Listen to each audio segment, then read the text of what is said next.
So చాలామంది parents వాళ్ళ పిల్లల్ని వేరే వాళ్ళతో కంపేర్ చేయడం మొదలు పెడతారు. కంపారిజన్ ఇన్ ద సెన్స్ వాళ్ళ యంగర్ బ్రదర్స్తో లేదా సిస్టర్స్తో, ఎల్డర్ బ్రదర్స్తో లేదా సిస్టర్స్తో, వాళ్ళ రిలేటివ్స్తో, లేకపోతే వాళ్ళ నైబర్స్తో. వాళ్ళ పిల్లలు చూడండి ఎంత బాగా చదువుతున్నాడు, వీళ్ళని చూడండి ఎంత బాగా చదువుతున్నాడు, నీకేమైంది చదవడానికి, నీకు బుద్ధి లేదా, నీకు ఇంట్రెస్ట్ ఉందా లేదా అనేది కంపేర్ చేయడం మొదలు పెడతారు.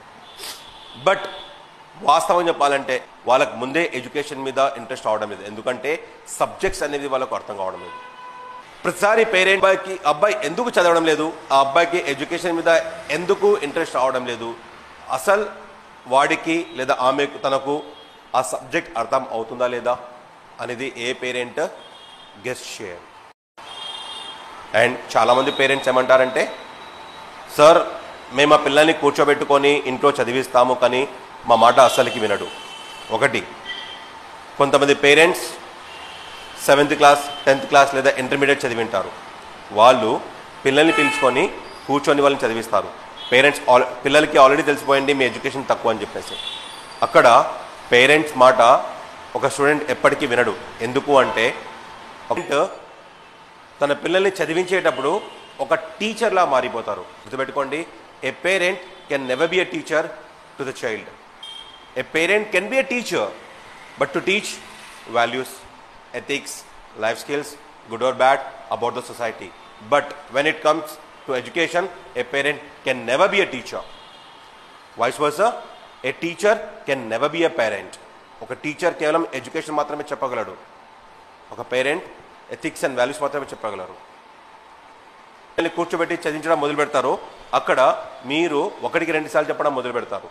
వాళ్ళకి ముందే అర్థం కాదు, సరిగా అర్థం చేసుకోరు, గుర్తుపెట్టుకోరు, దానిని మళ్ళీ పలకలేరు. సో మీకేమవుతుందంటే మీరు ఒకసారి చెప్తారు, 2 సార్లు చెప్తారు, 3ఓసారి వచ్చేపాటికి కాస్త మీ వాయిస్ యొక్క ట్యూన్ని పెంచుతారు.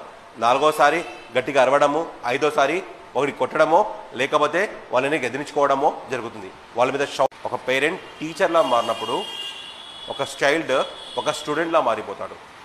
ఎందుకంటే ఒక పేరెంట్తో ఉన్న కనెక్షన్, ఒక పేరెంట్తో ఉన్న బాండింగ్, ఒక పేరెంట్తో ఉన్న అఫెక్షన్ కంప్లీట్లీ డిఫరెంట్.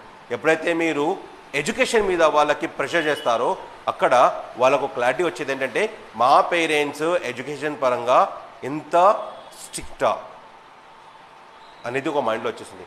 ఎప్పుడైతే వాళ్ళ మైండ్లో ఈ పాయింట్ కూర్చుంటుందో అక్కడ నుండి వాళ్ళు మీతో దూరం అవ్వడం మొదలు పెడతారు. ఇది చాలామంది పేరెంట్స్ గమనించుంటారు కూడా.